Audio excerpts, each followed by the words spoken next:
Right. Brilliant. Looking forward to it.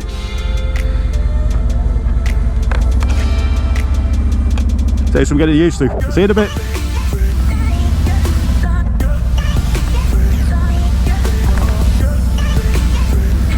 Okay, so here's something a little bit different for you. ALCHEMOTO is on the glide.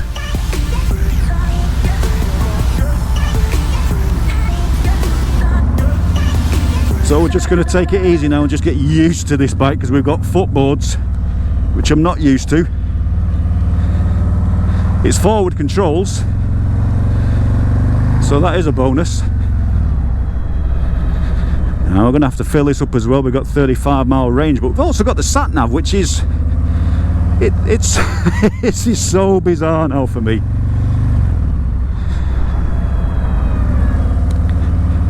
Right.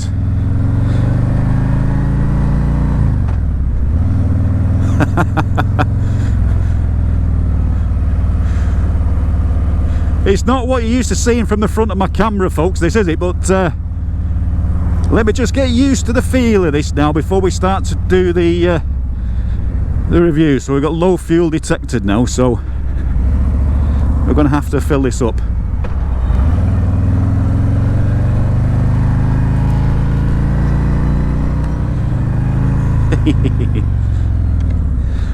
We're getting the feel of it now. We're getting the feel of it. So we'll go and put some motion potion in.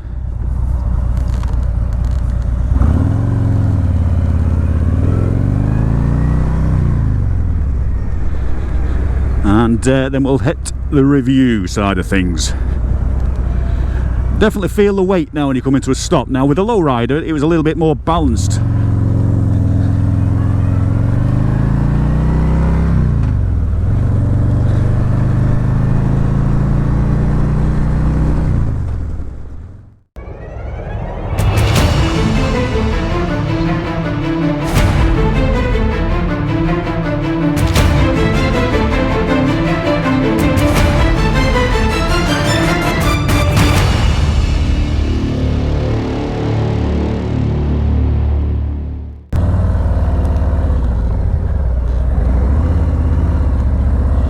Okay, so we've got fuel in the baby. Now we've got 145-mile range, which is a bit better than the 35-mile range we had when we picked the bike up.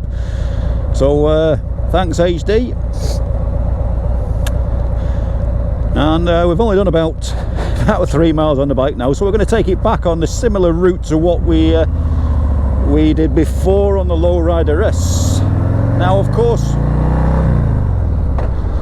the Glide is a 1.4 engine as well. But straight away I noticed the difference in the torque curve between the two bikes.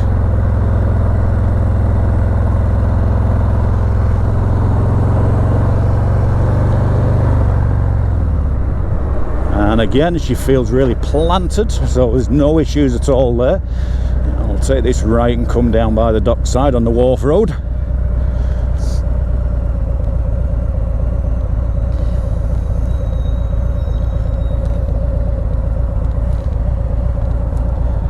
Again, I'll say, what a beautiful day for test riding it is.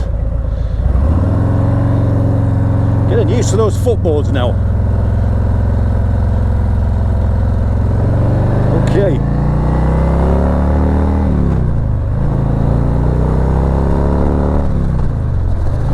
So a completely different sound and feel to this bike, as you would expect.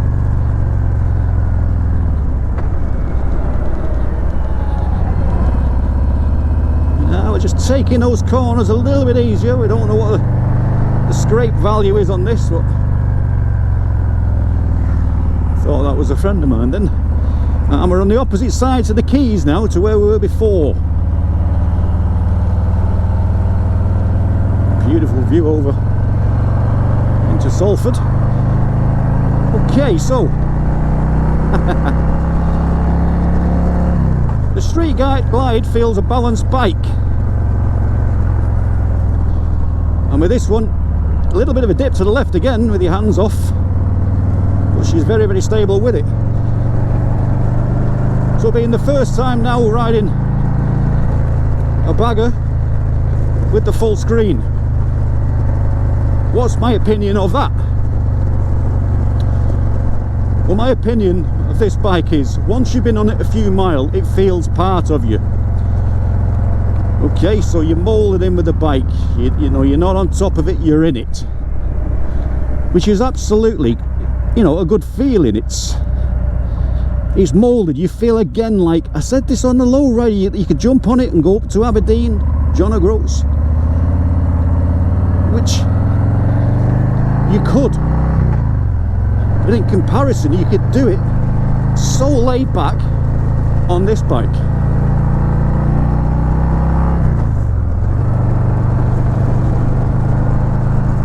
Front screen. Now I said I was about 5'10"-ish, maybe a little bit more on a good day, and with my hand in front of the splitter, you can just feel it airflow about here, but it's over my head. I'm not getting anything on my head at all. I think if you're a bit taller, you would experience a little bit of that.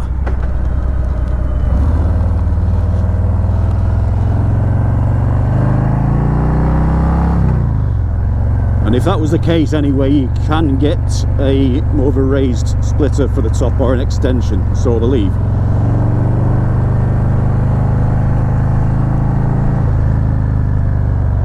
It's a nice growl as well from the pipes.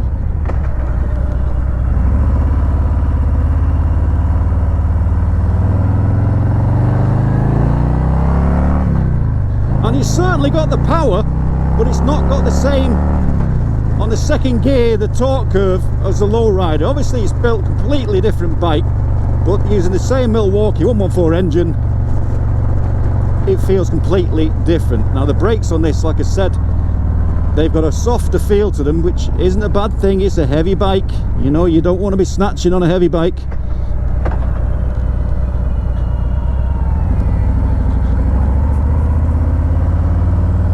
They've changed the roads so much around here.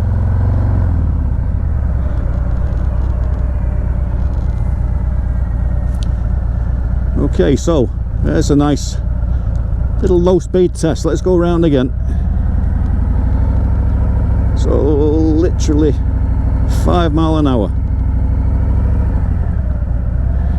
There you go, quite well balanced. There you go, a little bit down, foot down there. And that was about 3 miles an hour, so the balance is relatively good on this bike. Okay, let's stop and have a look around it for a minute. I did find, and it's probably the newness, is selecting neutral. There we go, we've skipped it again. Let's go for neutral again. Skipped it again. So this bike, there you go, is a bugger for selecting neutral. That's no different to a sporty. Okay, so we have to power off now, and then we have to turn the ignition off. But you've got a key for the lock as well on that as well, so that's quite handy. Make sure the side stand's right out. We don't want to be dropping this bike. You've got to watch those panniers as you get off as well. Right, overall view of the Street Glide. I'm loving this all black colour on this. There's a lot of colour variations and options. Nice little tidy sissy bar, so I'm sure the missus would be quite happy on that. Padding feels nice and soft, and plenty of it as well. The seat keeps you really planted on the front. Not the sort of bike that you'd want to drop the panniers off on this one, though. That's the only thing. I believe it doesn't look that good once you take them. They are on quick release, but doesn't look that good as in comparison to, say, the Sport Glide, where you can take those off. Do like that back end. I love the way that those bags just come around the pipes. They're nice looking pipes them as well. I don't know whether they're standard. Air filter, I do like this. We call it in the UK the chip shop effect. A bit of turnstile effect on there, or knurling, or whatever you call it.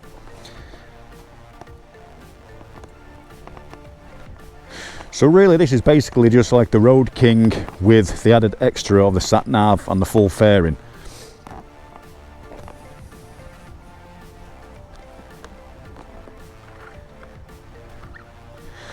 I love those cast wheels as well. They're a great looking wheel.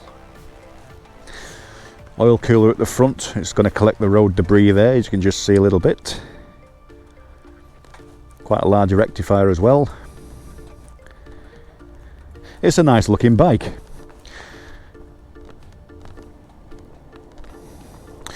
Rear pegs already fitted, so with this option now it's ready for rider and pillion together.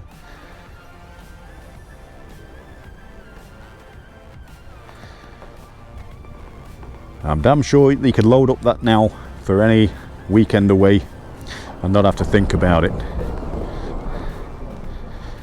That's my only gripe now, is that front headlamp is still on bulbs. Now you could make that a little bit better by fitting your xenon bulbs or an LED bulb to there, but why not fit that with an LED option from standard? It's a lot of money to pay for a bike, so that's one down point. Very comfortable to ride with those. The gear change, I'd probably want to adjust that slightly. For me, I just felt I was just missing a couple of times, but maybe it's just a position and something again you've got to get used to. Tank range, we'd have to fill that up and see what the gauge tells us. Again, we can put that on the screen for the tank range, but obviously it's going to be better than a 3.3 sporty tank. I was quite surprised as well that the fairing didn't really interfere. Now, looking at the bike from the front, you would think that's going to interfere with your vision on the bike, but what I found is it didn't. Because basically all that is just protecting your hands here and your face here, but when you sat on the bike, the vision over the top is pretty good, to say the least. It's not affecting anything at all, so you're not going to see anything, not going to see anything jump out at you. Gauges, I'm loving that display. That's where the money is. Sat nav is a brilliant option for when you're touring. It saves putting your phone mount on and whatnot, so to have all that built in, brilliant. And you've got the added option, obviously, of the stereo, so to keep your passengers and yourself entertained on them long rides, what more do you want? I actually think that the aerial on the back suits the bike as well. But what is it like for round town? Now, slow speed manoeuvring, it's quite good at doing that, but it is also a heavy bike.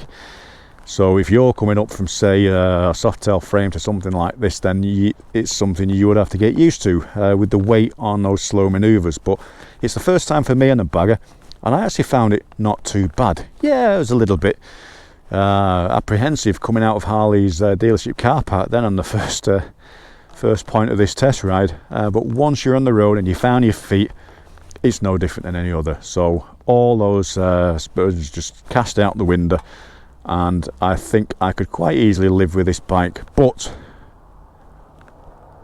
for everyday use, like you can do with a smaller frame bike or a Sportster, or even the Lowrider S, which we found could be an everyday bike and maybe do the touring as well with it.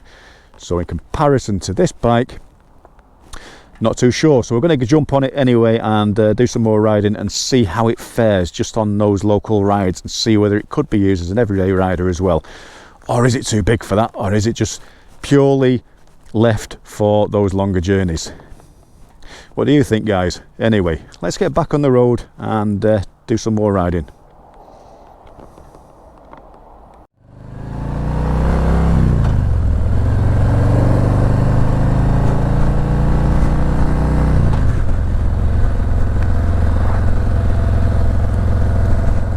A little bit of steaming up. The sun's gone in today now, but we've got a little bit of cloud cover over, keeping the heat in. Very humid today.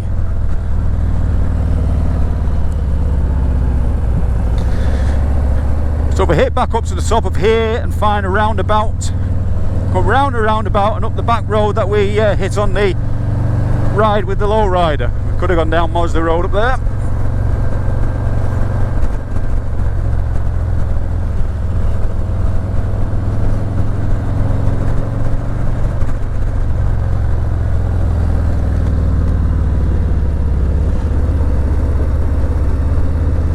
So after being on this ride now for a few miles, you can certainly feel the difference where you want to go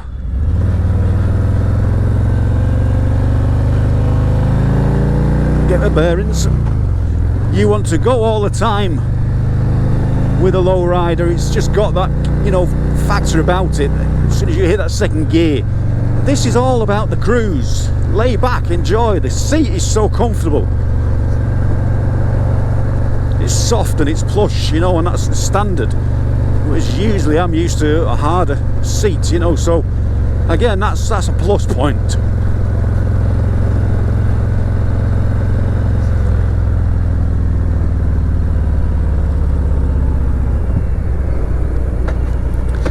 Now what we'll do is we're going to go right and round the roundabout and then back round again to see what she's like on the corners.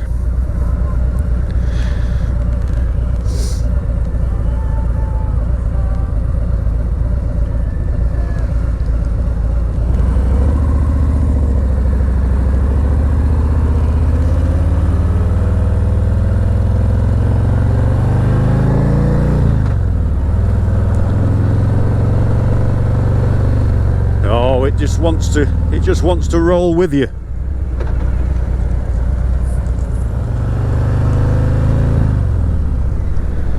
I was hoping those would change.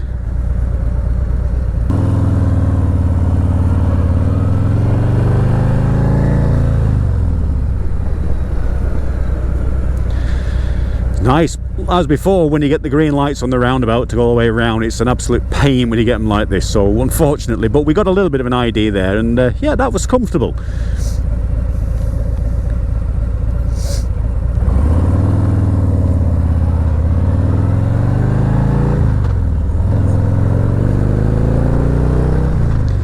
You know, and if you want to give it a little bit of beans,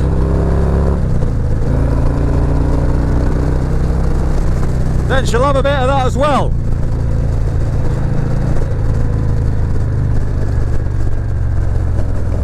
So those brakes, to me, it's a heavy bike, but nowhere near the stopping power. You've got to work those brakes to stop, and that's not going to put anyone off. You know, coming to a stop as well, very, very balanced, but you feel that weight just at the last minute.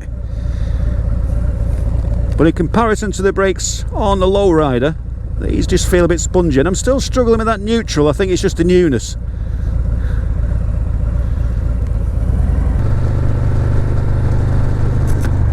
So, the mid-review impressions of this bike. Now, the more you're on it, the more you feel part of it, and the more comfortable you get with the feel of the bike and how it handles, how the gears work, how much you want to keep in that gear. You know, every bike tells a story. So with this one now, it's starting to feel part of me. That's not took long at all. And what I do find is, with, you know, the first time riding a bagger and thinking, oh, you've got all that weight on it, you've got the bags, you've got the big fairing on it, you know, this is going to be a heavy lump. And in all honesty, that disappears not long into the ride.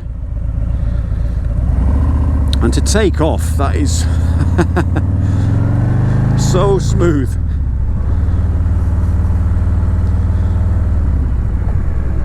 Yeah, you can understand why, especially in the States. You know, you've got those wider open roads. You know, in the UK, we've got that one big road that goes north to south and a few in between.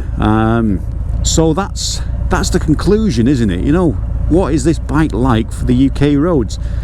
And in all fairness, it'll do the job. It's fine for it. It's whether you can handle it on those day-to-day, you know, just nipping here, just nipping there.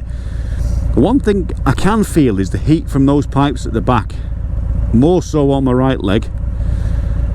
I know it's a hot day, and you'd be glad of that on a cold day. That's one thing for sure. But could you live with this round town? I think you could. Because the bike seems to get smaller the more you're on it, and at first it can be quite daunting, especially if you're coming up from, like, you know, a smaller frame bike. But in all fairness, it doesn't feel any different, and as I said, you lose that fairing once you've been on.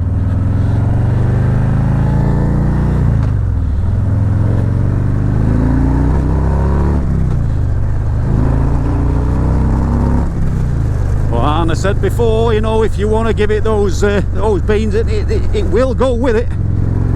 Just Plenty of power on that Milwaukee 8 engine to take you where you want to go. The difference is the torque curve. It's a heavier lump to pull around, but it's once you settle down, going through those,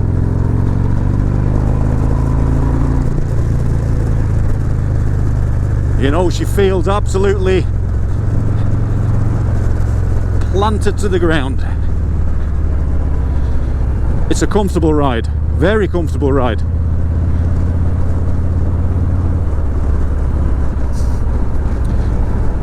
So again, I was told no one's booked out after me to go on no one's booked to go out on this after my ride, so you know, take my time with it. That's what the man said.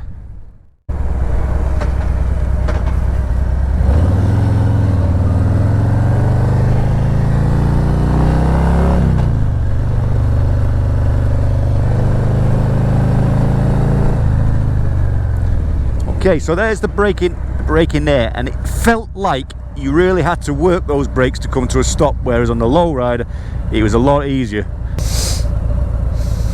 but certainly can feel the heat as well.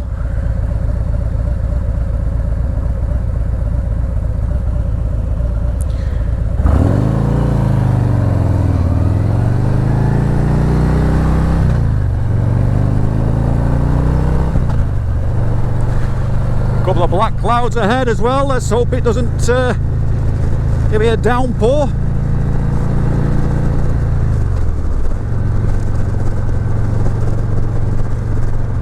So we're just under 60 then for a minute, and what I'm getting is just a little bit of circulation of air just behind the fairing there, but it's nothing on my chest whatsoever. So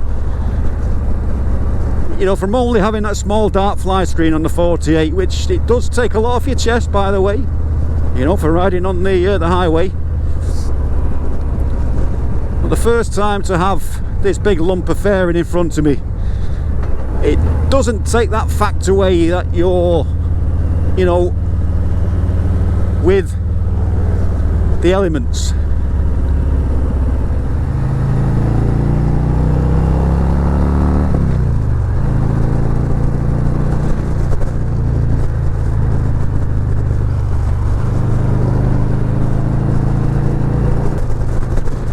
So of course now we've upped the memento a touch, bit more of an open road. There's a little bit of turbulent air again behind the fairing, and then a touch just on the top of my lid. But behind it, nothing whatsoever. So again, I suppose that depends on your height and whether or not you put a splitter on the top of that and raise that lip.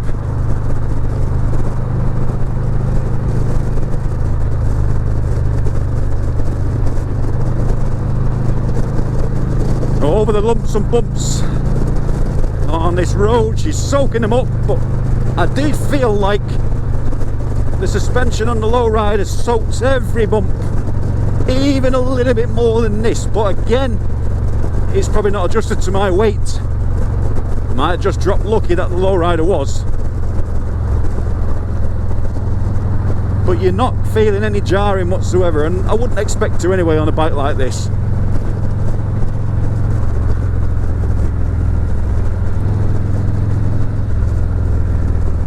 And again, the more you're on it, the more you get to know its capabilities. See that clunky gear change? That's why we all love the Harleys, our tractors.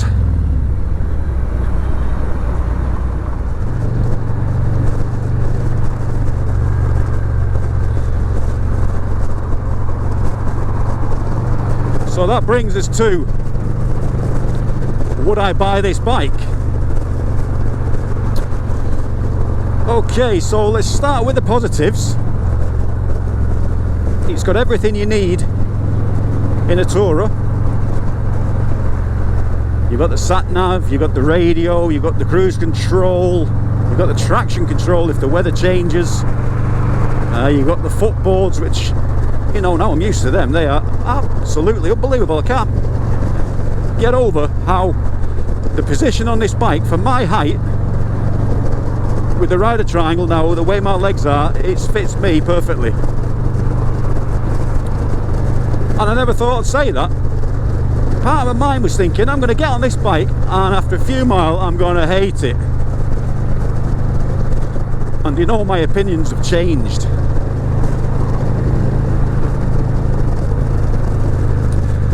But how far have they changed? Well, a little bit blown away by it really, because, you know, being apprehensive over such a big bike in comparison to what you've been used to. And so getting back to, would I have this bike?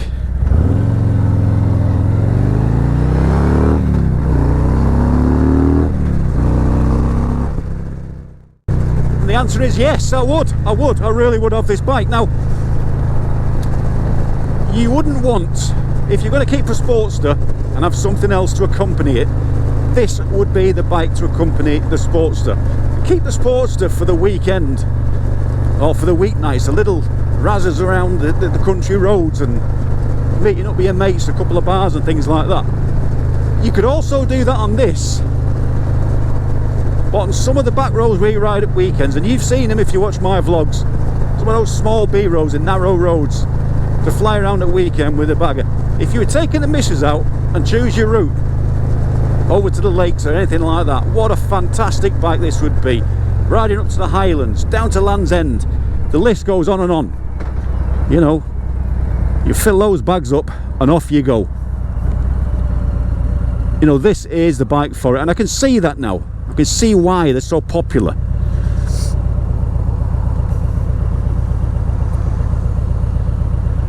So we'll have to see. On the plus side, for those of you who watch me because of my Sportster related stuff on the channel,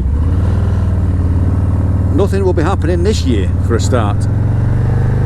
But whenever it does decide that, you know, we need something for the touring, I'd still hope to keep the Sportster as well, because it's unique. And with this, I wouldn't want to put a custom paint job on it. I wouldn't want to change, you know, I wouldn't even change the pegs. They're okay. I wouldn't want to change the pipes. There's nothing really I could change apart from putting an ALCHEMOTO sticker on it somewhere. There's nothing I'd want to change. There's little enhancements you can get, yeah, for sure, just to make that bike your own, but personally, it's good enough as it is. But the reason so many people make that Sportster theirs is because maybe they feel it isn't good enough as it is. And that's why it's so modifiable in comparison to this. And you don't see, apart from the you know, the odd custom paint jobs, many modifications in comparison to the likes of the Sportster or the Dyna frames, even for that matter. Street Bob seems to be a popular one for modifying. But price for price, you know, you could buy a Bob and you could spend 5-6k on it to make it yours, and it'd be in the same sort of price range then as you would with one of these, maybe, you know, 12-18 month old. So I think that's the conclusion, in all fairness. Why have we got so much traffic here?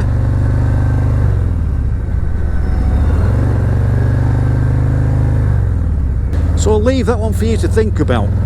If it's something you're thinking of upgrading, and maybe you have, say, a Sportster or a Dyna, and think, oh, I wouldn't mind taking that street glide out, then do it, you know, because that's something that's been rattling on my head. And originally I was thinking I was taking a Road King out, which again is the same sort of bike, it's the same frame, everything else bar the fairing, the radio, the sat nav and whatnot. So for I think on a slightly cheaper price tag as well. But what would you do? Would you go for a newer Road King, or would you go for a more of a second-hand street glide with all the toys on? So these are all them options to think about to suit you. But now I've been on this, if I went for that second touring bike, I think I'd want the fairing on, and I'd want the sat nav, and I'd want the toys, because let's face it, it looks good. It's a talking point. It suits the bike. It serves a purpose. Overall, aesthetically, again, it's right. They've got it right.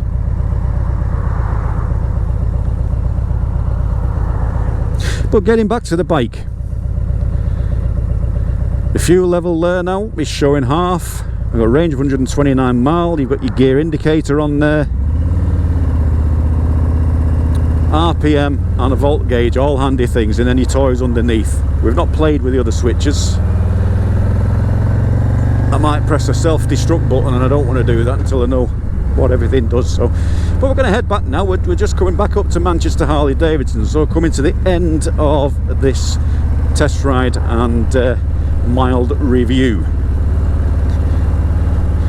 So I hope you've enjoyed watching these test rides today, folks, and as much as I have. So thanks for watching. If you haven't subscribed, please subscribe. ALCHEMOTO, hit the link. Plenty more to come on the channel.